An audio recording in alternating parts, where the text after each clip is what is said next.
Good day, future engineers. For today's video, we'll focus on reinforced concrete design, and I will discuss the shear strength applying in Nscp 2010. And before we start, let me show you first some of photos na some pictures na pwedeng mangyari sa ating structural members kapag nag-fail siya sa shear. So, tulad ito, meron tayong beam na nag-fail sa shear. And ito, wall, kung di ako nagkakamali, wall to. So, kaya meron tayong mga shear wall. So, itong wall na to nag-fail siya sa shear. Itong column, nag-fail siya shear. So, yan po yung magiging itsura ng ating beam, ng ating members kapag nag-fail po sa shear. And ito, nag-fail din to sa shear. So, itong isa na to, so, kung di ako nagkakamali, is, column ito ng isang bridge. So, hindi natin alam kung saan pumunta yung, yung lateral ties. Baka pumulupot na sa kapitbahay. So, this one, so, column rin po ito ng isang bridge. So, nag-fail sa shear. So, the right photo, makikita nyo, si Kuya, nag-install siya ng stirrups o shear reinforcement. Pero parang may mali sa picture na to. So, let's start. Shear strength of concrete. So, dapat, ma-design natin ng maayos ang ating members, hindi lang sa bending moment. Dapat ma-design din ng maayos. Ma-design din natin siya ng maayos para sa shear, sa torsion. So, dito muna tayo sa shear. So, applying Nscp 2010. So, ang reduction factor po natin is 0.75. So, provisions from 2010 Nscp. So, ang critical shear natin is equals to nominal shear times reduction factor. So, then yung nominal shear natin is equals to VC plus VS, where yung VS is the shear strength provided by steel and VC is shear strength provided by concrete.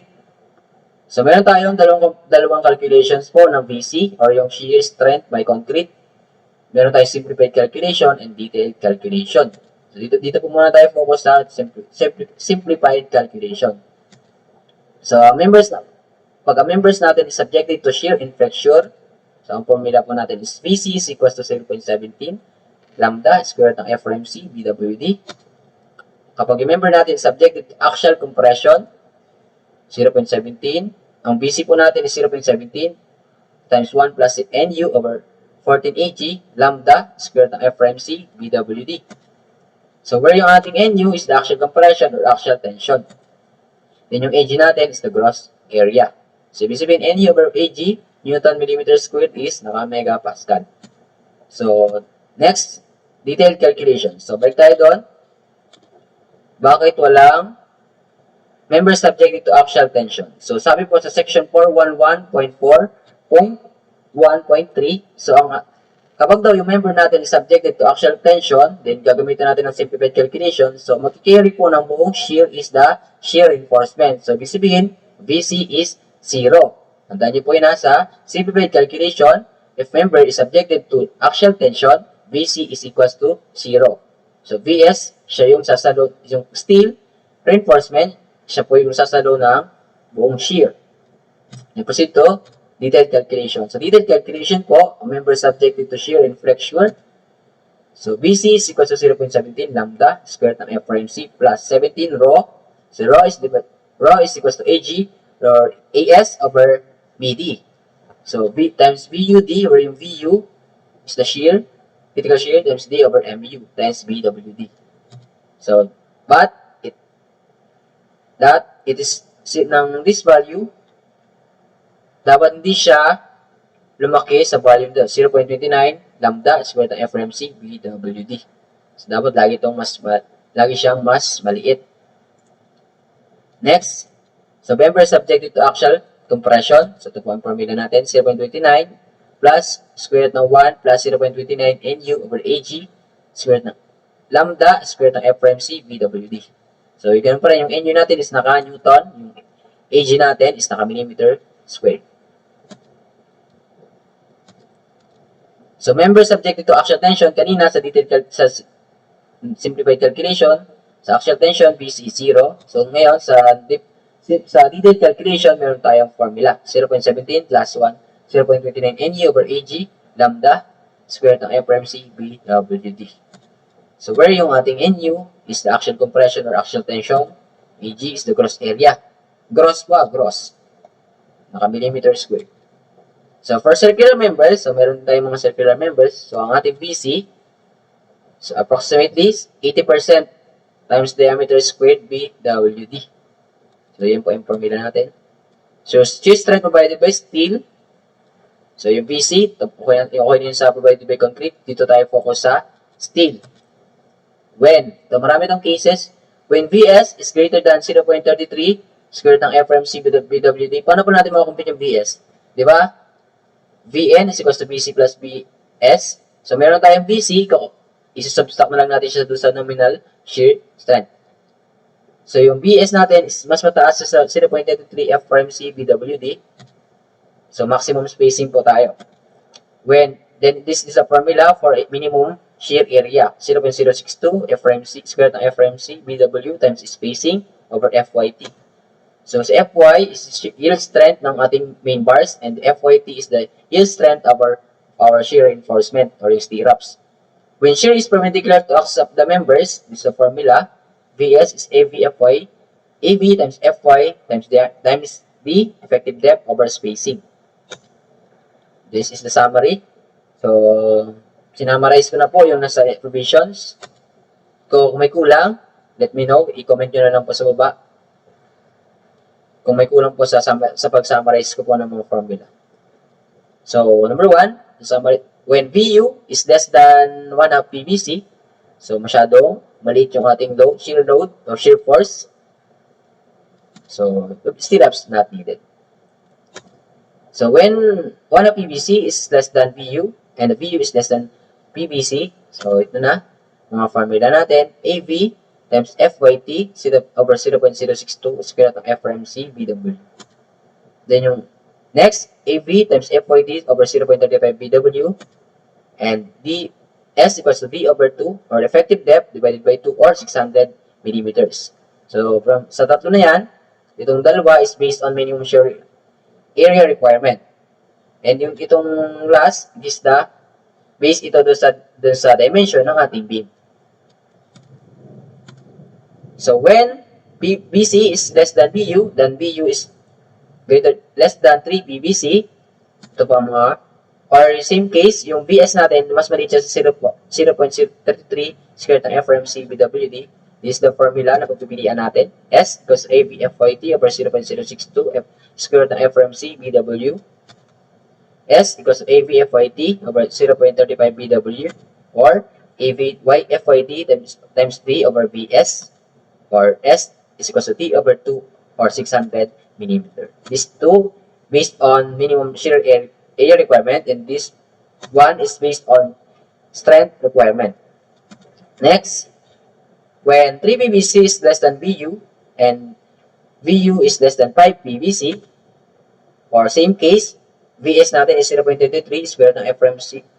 VS is greater than 0.33 square ng FRMC BWD and VS is less than 0.66 square ng FRMC BWD. Ito po ang pagpipilian ng spacing, AVFYT based on strength requirement. And D is based on dimensions ng ating beam. D over 4 or 300 mm.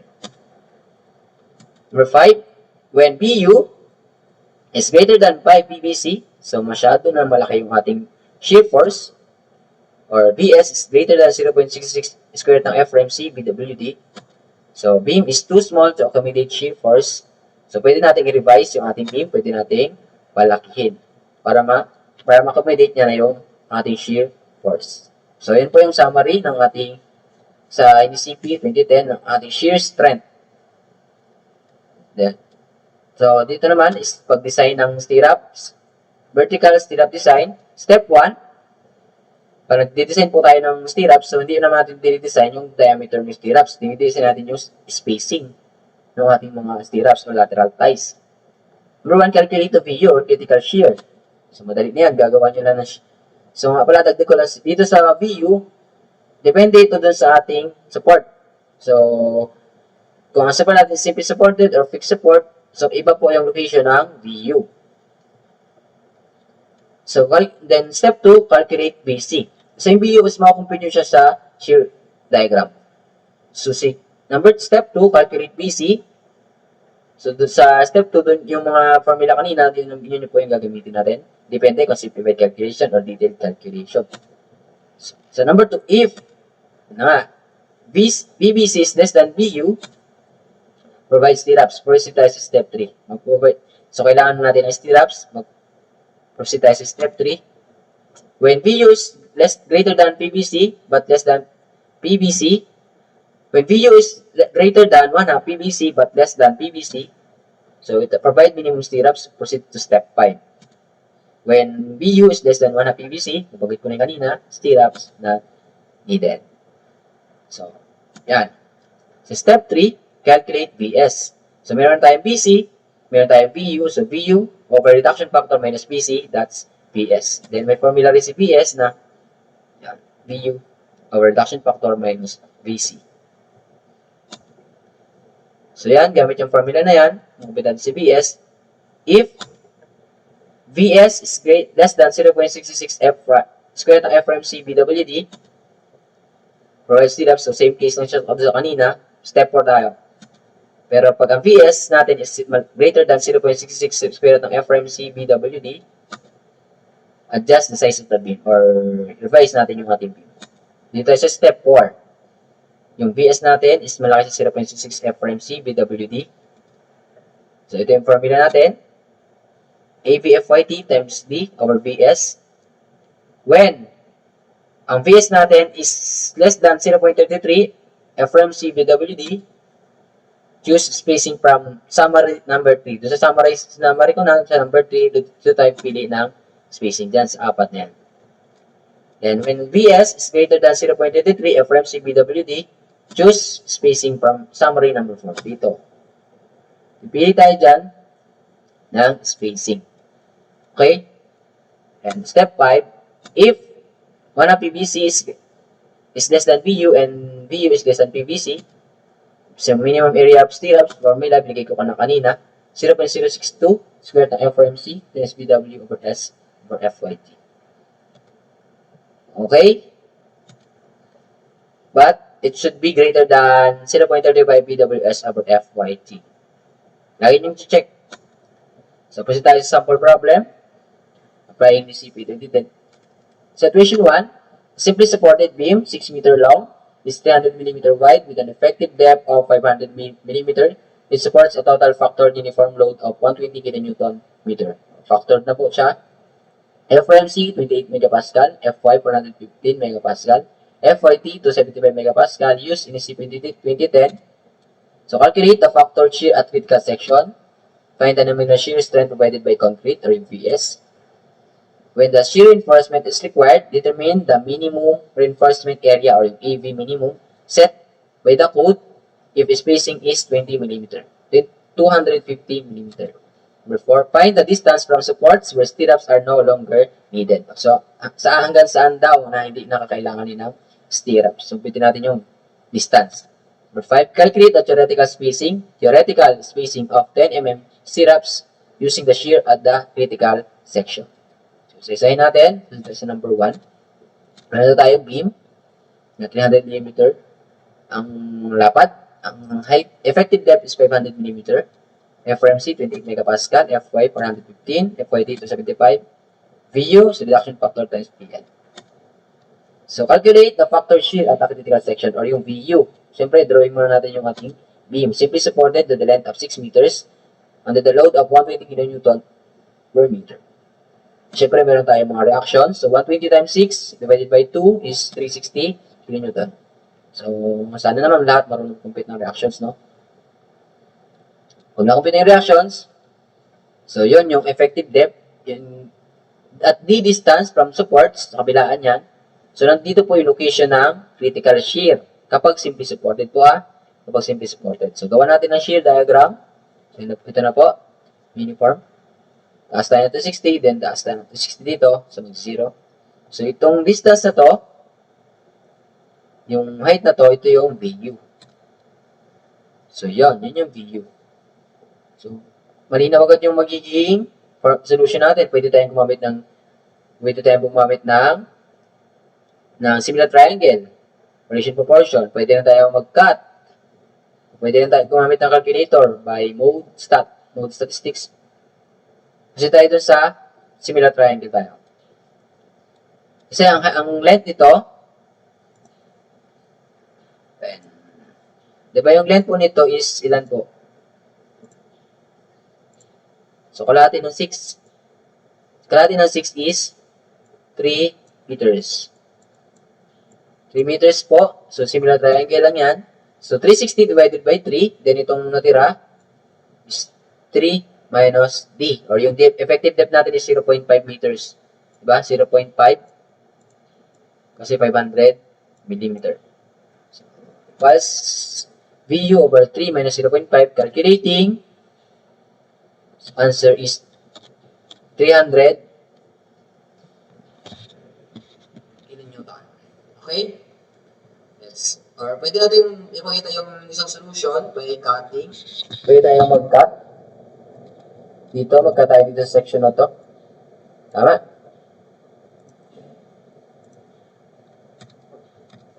So, yun yung cut natin. So, sa pinag-cut na natin, meron tayo dyan ng axial force at saka shear force. So, yung reaction natin is 360 kN. So, actually, meron pa yung moment. Diba? Kasi may moment, may value din ng moment. So, hindi ko na nalagay. So, distance is 0.5 meters. So, mag-summation force, vertical lang tayo dyan. So, pataas, 360 minus VU minus 120 times 0.5. So, calculating VU equals to 300 kN. So, meron pang isang solution. Pwede kayong mag-calculator sa calculator technique. Mode 3, 2. Makakuha nyo na yun. So, yun yung ratio proportion lang. Next, find the nominal shear strength provided by concrete VC by simplified calculation. 0.17 lambda square ng FRMC BWD. Direct substitution lang po yan. So, lambda natin, hindi naman binanggit kung anong concrete. So, assume, normal concrete. So, 1.0 yung ating lambda. This lambda 1.0. Substitution lang po. Complete natin is 134,993 Newton. Kilonewton is 134.933 kilonewton. Okay? Number 3. When the shear reinforcement is required, determine the minimum reinforcement area or AB minimum set by the code. If spacing is 250 mm. May formula tayo dyan. AB minimum is 0.062 FRMC BWS over FYT. Pero, huwag nyo kalimutan yung huwag nyo kalimutan. Dapat should be greater than 0.35 FRMC BWS times FYT. So, lagi nyo siyang i-check dyan. Okay? So, substitution lang yan. 0.062 is square ng FRMC. 300 by 250 in a spacing over 275. So, 89.47 mm square. So, yan. Check natin siya dun sa 0.35 BWS over FYT. Dapat mas mataas siya dito. 0.35, 300 times 250 over 275. Answer is 95.45. So, ano mas malaki? So, mas malaki si 95.45. So, ibig sabihin, so, mali po to. So, answer po natin is 95.45 mm squared as shear area minimum. So, number 4, find the distance from supports where stirrups are no longer required. So, yung X distance, so, drawing natin. So, kailan ba hindi na kailangan ng stirrups? Kapag yung VU natin nag-equal siya or less than siya sa 1/2 PVC. So, equate natin siya, VU is equal to 1/2 PVC. Yun yung value natin. Kasi from that point, wala nang stirrups. Pagitna. Kasi palapit sa gitna, so, palit yung ating shear. Palayo sa gitna is palaki yung ating shear. Nakikita nyo naman sa shear diagram ba? Yan yung shear diagram natin. So, from this point, VU is 1/2 PVC. Yun yung X distance. Yun. Equate natin siya 1/2 PVC. Pwede tayong gumamit yan ng similar triangle. Or by cutting, pwede rin. Or for mode 3-2, pwede rin. So, dito sa solution ko, nag-cut ako dito. Sa point na to, dito mag-i-start yung di na kailangan ng stirrups. So, paliwanag ko yan. So, may nakita na kayong nag-i-install ng stirrups sa construction site. Kung mapapansin nyo, yung spacing ng mga stirrups sa beams natin is hindi siya pantay. May mga pantay, mga pare-pareho, pero papasin nyo sa malapit sa support is medyo dikit-dikit yung ating stirrups. And palayo na palayo sa support natin is palaki na palaki yung agwat ng stirrups. So, explanation nun is because yung shear natin is hindi naman pare-pareho. Palit na palit yung ating shear. So, para sa as a designer, so magkakumpitin mo yung kung hanggang saan ba kailangan ng stirrups. So, para makatipid kayo, hindi yung pare-pareho yung spacing. So, paglapit sa critical point, at paglapit sa support, paglaki ng shear force, so, dadamihan nyo doon ng stirrups o iliitan nyo ng spacing ng mga stirrups. So, kinat ko lang siya doon sa point na hindi na kailangan ng stirrups, then in-equate ko sa 1 na PVC. So, summation force vertical, 360 minus VU, which is yung VU is 1 half PVC. So, ang P natin is 0.75. Ang ating VC na compute kanina is 134.933 over 2. So, solvable si X is 2.578 meters from supports. So, ano lang yan? Example lang naman, theoretical lang yan. Sa site, pwede mas mababa pa dyan. Sa Act 1. So, next, last, calculate the theoretical spacing of 10 mm stirrups using the shear at the critical section. So, ito yung ating beam. So, meron tayo dyan, dalawang legs na nagip. Tama? Dalawang legs. So, ito yung formula natin. So, yung VS natin is V over reduction factor or this is the BN. Ito yung BN natin minus BC. So, makakompute natin si VS na 265.067 kilonewton or 265,067 Newton. So, yung area po ng ating, yung AB po natin is area ng ating stirrups. Yung cross-sectional area, 5 over 4, 10 squared. So, 2 times 275 times 500 over yung VS natin in Newton. So, saan galing yung 2? That is the 2 legs ng stirrups. Kasi dalawa yung nahagip. Tama ba? Kasi yung shear natin is ganito yung direction.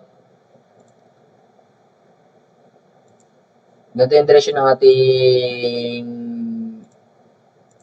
shear. Yan yung direction ng shear natin. O ganito.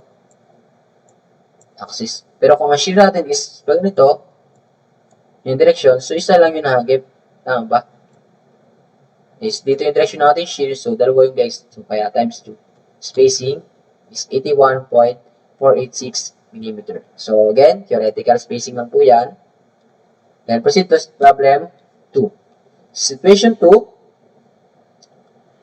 Situation 2 po. A concrete beam section with FRMC 25 megapascal is 215 mm wide, 500 mm deep, has 435 effective depth. It is reinforced with 1,902 mm squared of tension steel with FY to 75 megapascal using more detailed calculation. So, nyo limutan, tayo ay nasa detailed calculation. Detailed calculation of the Nscp 2010. Determine the VC or yung nominal shear strength of concrete considering the following cases. Number 1, if BU is 270 kN, MU is 100 kN meter. Number 2, if BU is 270 kN, MU 100 kN. Number 2, and axial compression is 180 kN. Ibig sabihin, dito sa number 1, a member natin is subjected to shear and flexure only. Dito sa number 2, subjected siya sa shear and flexure with axial compression. Sa problem 3, sa question number 3, ang VU is 270 kN, MU is 100 kN meter, and may axial tension naman. Axial tension, 180 kN. So, kung ito ay simplified calculation, automatic, ang sagot sa number 3, BC is equals to 0. Tama? Kasi, ang magpo-provide po ng buong shear, ang mag-carry ng buong shear is the VS, yung steel. Okay po ba tayo dyan? So, ito yung ating beam. May total depth of 500. Ang weight niya is 250 mm. Effective depth, 435. FRMC, 25. FY, 275. So, yung binigay niya yung area ng tension steel area. Tension steel area is 1,902 mm squared. So, using detailed calculation, this is the formula. Binigay ko na. 0.17 lambda squared FRMC 17 rho BUD over MU times BWD and not greater than 0.29 lambda squared ng FRMC BWD. So, kumpitin mo natin yung still ratio. Still ratio. Hindi, yung rho W pala. Hindi siya still ratio. Rho W is still ratio. Still ratio pala. 1,902 over BD. AS over AG pala to. AS over AG. So, labas is 0.01749. So, still ratio po to. Still ratio. So, pagkatapos yan, compute natin yung BUD over MU. So, direct substitution lang. 0.17, 1.0 square root ng 25 plus 17. Ito na yung na-compute nating rho. Times 270. 270,000 kasi ginawa natin Newton, yung 270 kN. Times 435. Yung moment, kinonvert natin into Newton, maging meter. Kaya times 10 to 6 times BWD, 250 times 45. So, ngayon, may nakalimut na i-check. Sabi sa section 411.4.2.1, si VUD over MU dapat mas mababa siya sa 1.0. Kailangan i-check muna natin yung value dito. Baka tumaas to sa 1.0. Dapat mababa siya sa 1.0. Check natin. VUD over MU. Direct substitution lang yan. Calculate. Ang answer is 1.1745. So, ibig sabihin, mataas siya sa 1.0, use 1.0. Tama? Then, substitute lang yan. So, ito na po yun. 1.0. Wait lang. Itong 1.0. So, pamalit po siya dito. Kasi yung ating value is 1.1745. Mataas siya sa 1.0. Direct substitution lang yan. So, answer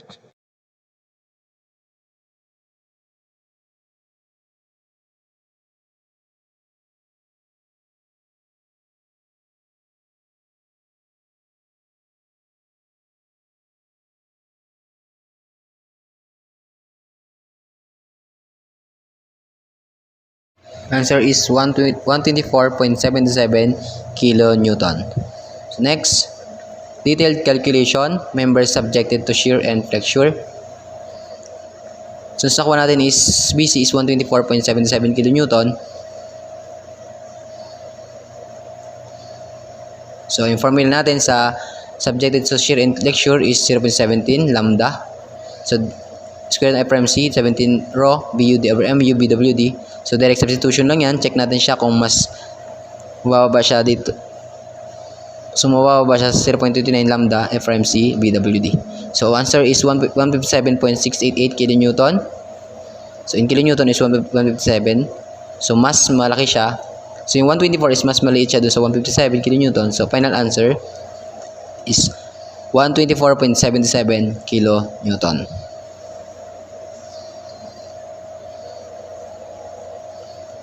So next, so detailed calculation subjected to axial compression. Remember, subjected to axial compression, formula natin.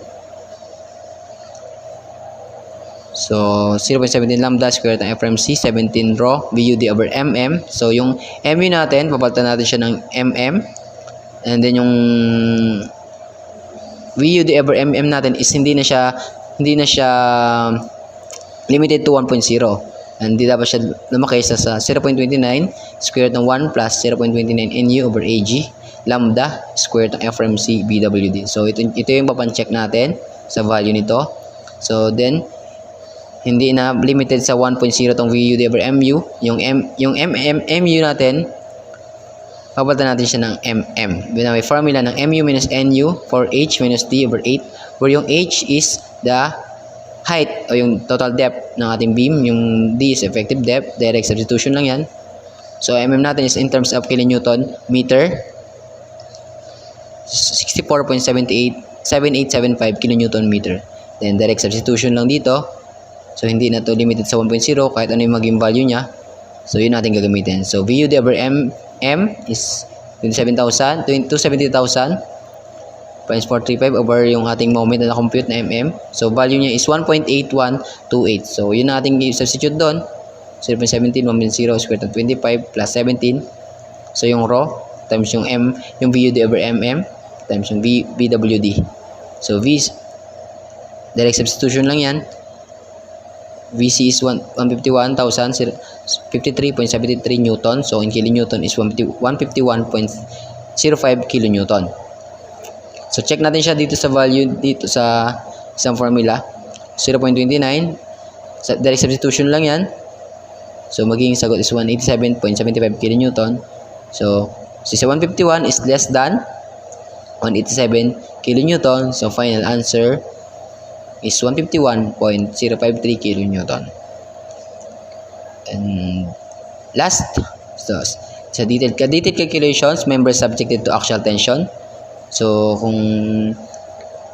since detailed calculation, so, ang formula natin, so, dapat hindi siya bumaba sa 0, so, hindi siya magne-negative.